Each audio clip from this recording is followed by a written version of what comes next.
Good afternoon, everyone, and welcome into a new episode of Capitol View, a webcast produced by the Daily Journal and djournal.com.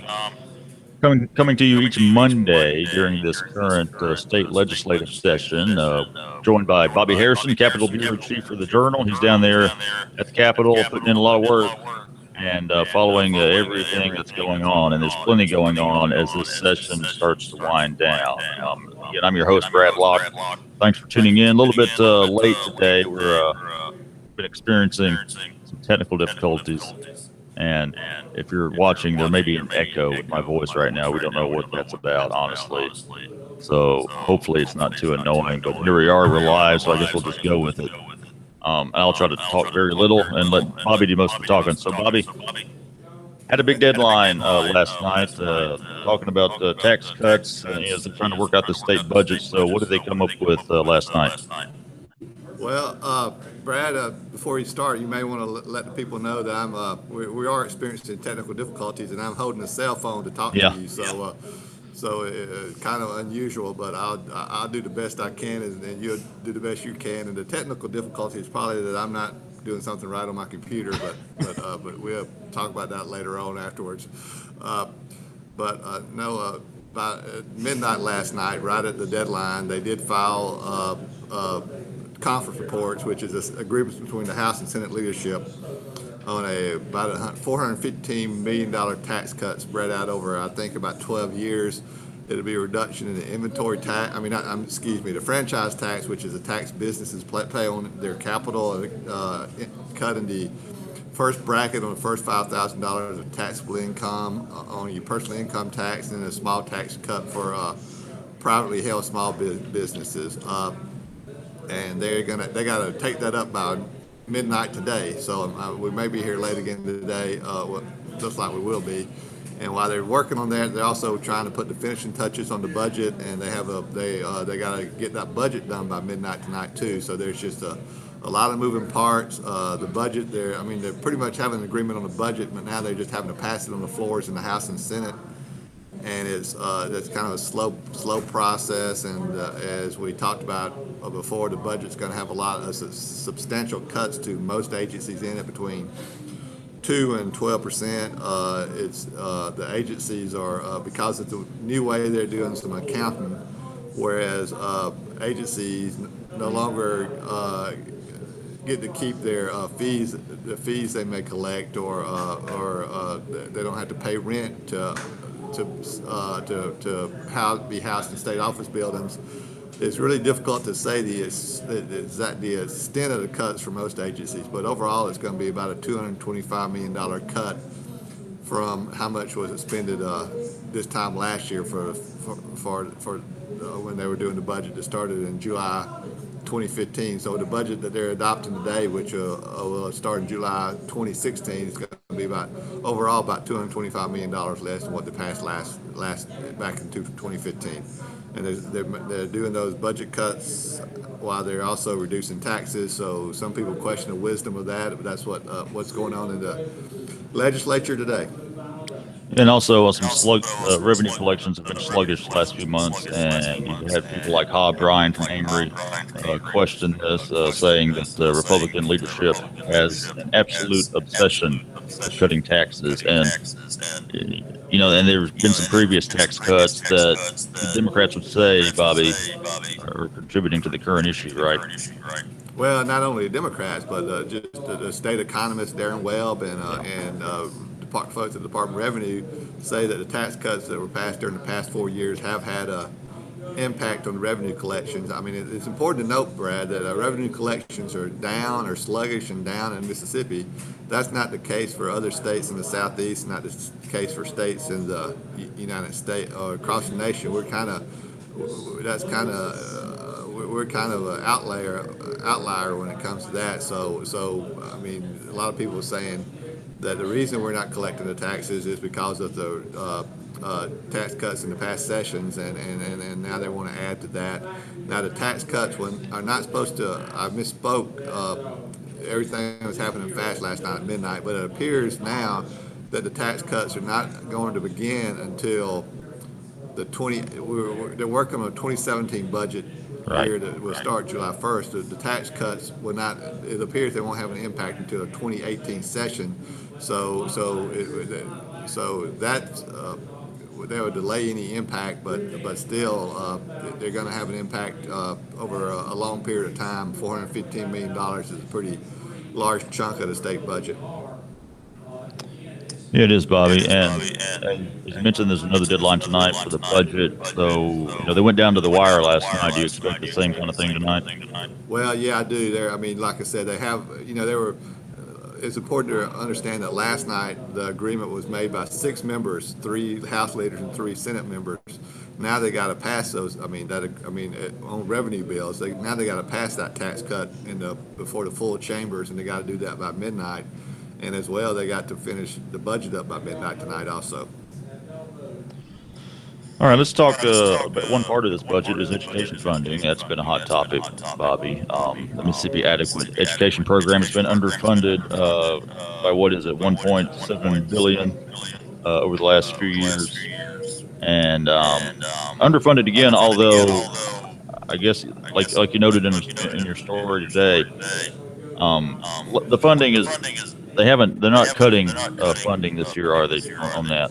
That's right. Their plan, of course, they hadn't actually voted on the education budget Right. yet, but their plan is what has been agreed to by the House and Senate leadership is to leave MAEP level funded at about 2.4 billion. Now, MAEP is, you got to remember that what that is significant because that's how the state sends money to local school districts for basic operation, teacher salaries, to run the buses, to turn on the lights, and all those things.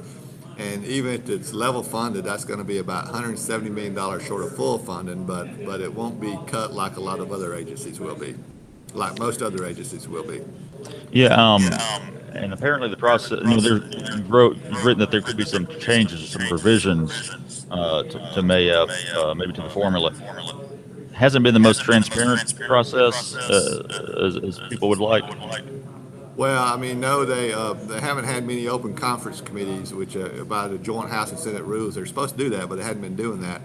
And and also because they did change the way that agencies that collect fees to provide services, a lot of those agencies are no longer keeping their fees. Instead, they're going to the general fund, and they got to get money from the general fund to provide the services they provide.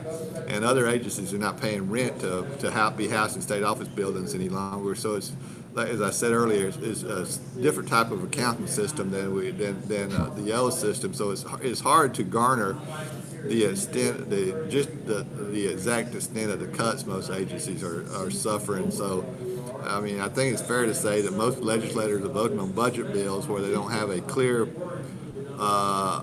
snapshot of how much of the level of cuts that they're voting on. So, I mean, I think you're going to start the upcoming budget year, fiscal year, with a lot of unknowns. But I mean, a lot of people are saying they're going to be layoffs and reductions in services and those things. But those things are just going to have to.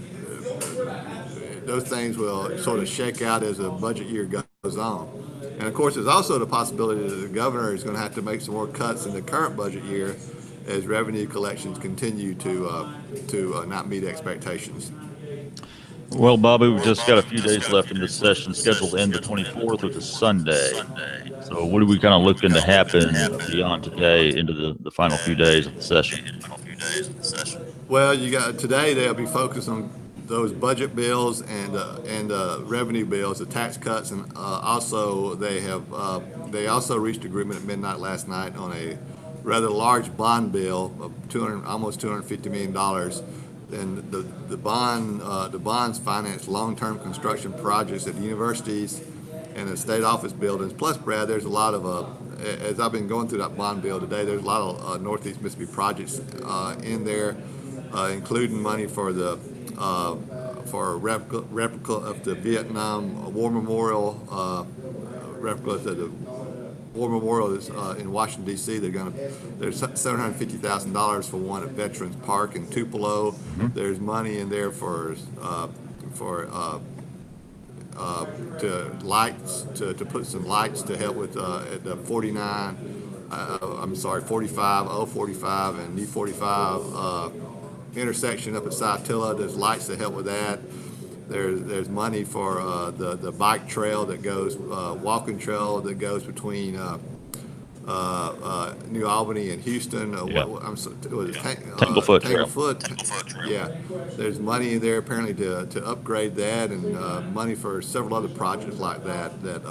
As I've been going through the bond bill, I found that. Now they also have to pass that by midnight tonight, and then starting tomorrow, there's still some other just sort of what they known as general bills that just changed general law. There's still some significant general law bills out there, including campaign finance. Whether we're going to do the legislature's going to do anything on campaign finance this session, so that politicians can't use their campaign finance reports to for personal use for travel or to buy suits or buy a car or whatever.